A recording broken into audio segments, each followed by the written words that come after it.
reading about marijuana and the history of marijuana and people who have smoked marijuana in the past. And it's gone back to Greek, ancient Greek. President Lincoln, Abraham Lincoln, was a big cannabis smoker. There's been some great leaders who smoked cannabis. This guy named Norman Mailer, he's an author. And the things they've mentioned in their their dialogue about marijuana are all the things that I feel. The Norman Mailer says one's condition on marijuana is always existential. One can feel the importance of each moment and how it is changing one. That's how I feel. I feel like I can feel things and not just see them, not just hear them, but I feel them. And that works really well when you're trying to deal with somebody, when you're in a relationship or with a friend or a loved one, and they're upset at you, and you don't fully understand why. With cannabis, I'm able to feel why they're actually upset, and then on top of that, I can absolutely show more empathy as well in that situation. He also says, one feels one's being, one becomes aware of the enormous apparatus of nothingness, the hum of a hi-fi set, the emptiness of a pointless interruption. One becomes aware of the war between each of us, how the nothingness in each of us seeks to attack the being of others, how our being in turn is attacked by the nothingness of others. And I couldn't agree with that more. You just kind of feel like you know who you are, and you know that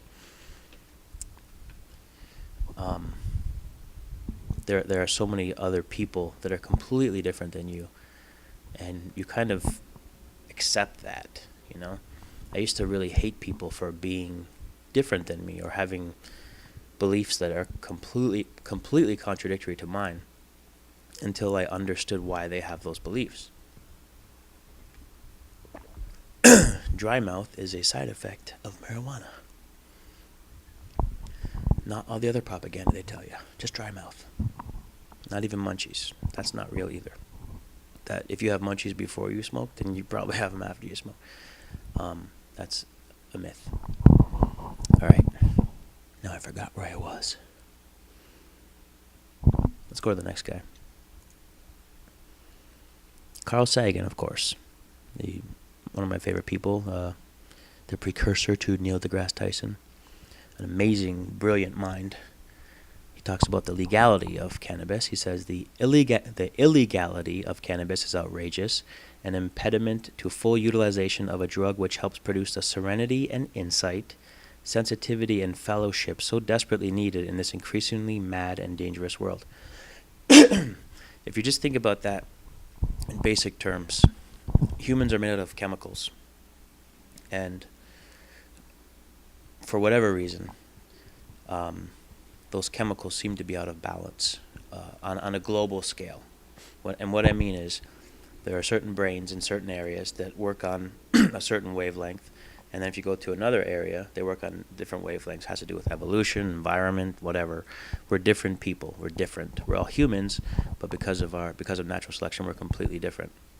So we're made up of these chemicals that to me need to be balanced, and you can tell when some people have a chemical imbalance. It's not hard to tell, and there, of course, there could be various reasons and various other treatments for that. For me, for my own personal chemical imbalance, when I'm not high, I am irrational. I get angry very easily. I'm irritable. I read somewhere that HSP, highly sensitive person, is an actual thing. It's an actual not disease. I have HSP. Ew, gross. Get it off. No, it's just a condition, I guess, or whatever you want to call it. Very sensitive to things. So when I'm high, I'm very calm. I look at things rationally, which incredibly doesn't include getting mad. If you looked at the top 5 ways to handle any situation, getting angry would not be the optimal choice. I can't imagine one time where getting angry would actually help a situation. It's different than, you know, survival instinct. Like if someone came into your house and you're attacking them, that's not anger, that's survival instinct. So I can't imagine one situation where my anger has ever helped a situation. You know, if a situation was here and it started going down because of whatever, and then I got mad, it wasn't going to go up. It was going to go down further. I was going to make the situation worse with my anger. And when I'm high, I don't have that irrationality. My wife, for example, will tell me something that I forgot to do, or that something happened, or just anything, and I'll completely understand it. I won't immediately reject it and say get away and screw off like I would when I was not high, when I was not on cannabis. My mind was closed. My mind was absolutely closed. I had my belief system, and nothing outside that would ever could ever penetrate it. I'm not talking about my beliefs about the universe or about religion or anything like that. I'm always open to new information. I'm talking about like my own personal way of dealing with situations, my own beliefs in who I was and how I handled things. You kind of fall into a trap that you created yourself. You kind of get into a routine every night doing the same thing, every day doing the same thing, every morning doing the same thing, and nothing changes, and you kind of fall into this trap and you feel like you're stuck. You feel like you can't get out of it. Until you realize that the trap wasn't put there by somebody else or by other people or by society or by your parents or by whatever. You made that trap. For whatever reason you're in that trap and that you got there into that situation that you just feel like you can't get out of it, whatever reason got you there, if you're aware, this is the key, if you're aware that you're in that situation, you now have the power to get out of it. And it's kind of like magic. If you're not aware of something, how could you ever change it? If you're walking down the street and you don't know you got a gigantic booger just sticking out of your nose, you would never know to just go like this and get it off.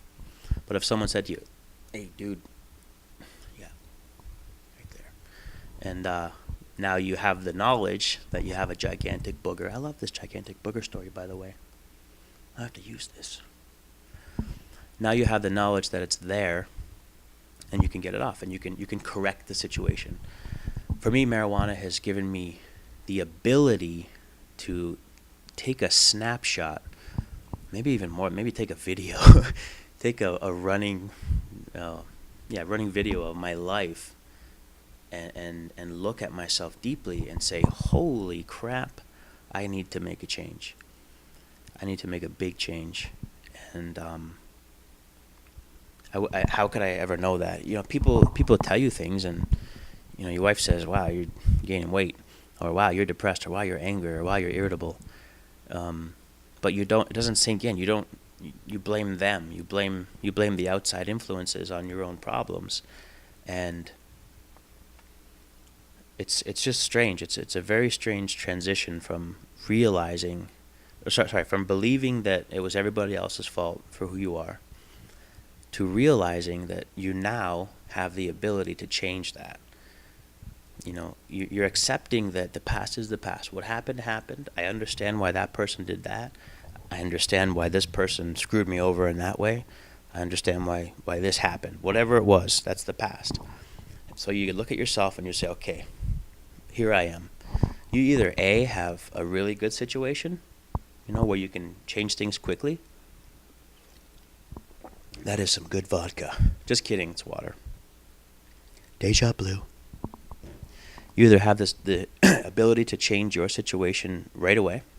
Maybe it's just something simple like, you have a good job and you like your career, but you and your wife just you've never gotten along, or you felt like it was getting old or whatever, and you smoked pot, and then you had this introspective look at yourself and you said, holy crap, I really love her, and I haven't been doing enough for her.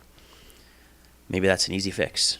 Because you start doing something for her and you start showing her that you love her, and you tell her that you had a snapshot of yourself, and you tell her exactly why. You looked at yourself and you said, "Wow, honey, I've been wrong. I haven't been trying hard enough," and that would be a fix that you could do right away. Some people out there might have this epiphany, this snapshot of themselves, and be in a really bad situation. Maybe they're just in a abuse, a very a violent relationship, abusive relationship. Um, Maybe their job sucks, and then they have no education, and everything just looks really bad. Um, Healing yourself is not an option, because that's just giving up. That's just saying, it's just too hard. It's not too hard. When you take a snapshot of yourself and you look at yourself and you realize who you are and that you can change, the changes aren't that hard. Even the hardest change is not that hard. It starts with knowledge, and it starts with the step forward. So even if you're in the worst situation, there's always a way out, always. And those situations, to me, have the greatest stories that come out of them, because a person who just has a good life and good education, good job, and they change their life for the better, and maybe they start giving to charity or something, that's awesome. But if you tell me that you grew up in the ghetto and you were abused and beaten and raped and all these bad things happened to you, and you took a snapshot of your life, whether with or without marijuana, um, and you looked at yourself and you said, "Wow, I got to change," and you did change and you became something special, that to me is a much better story. So if you're in a bad situation right now, you have a chance. You have the opportunity to write an amazing story. And the cool thing is about the story is that you're the author. You get to write how it unfolds, and you get to write your own successes, basically. That's based on your knowledge and your awareness of yourself. All right, I've been talking a lot and drinking some too. Deja blue. Didn't I just say that? I don't know why I'm doing Ace Ventura, but leave me alone. All right, that was fun. Good talk. Talk to you later. Can you turn it off yet? No, hold your smile. Is it off yet? Dude, seriously, turn the fucking thing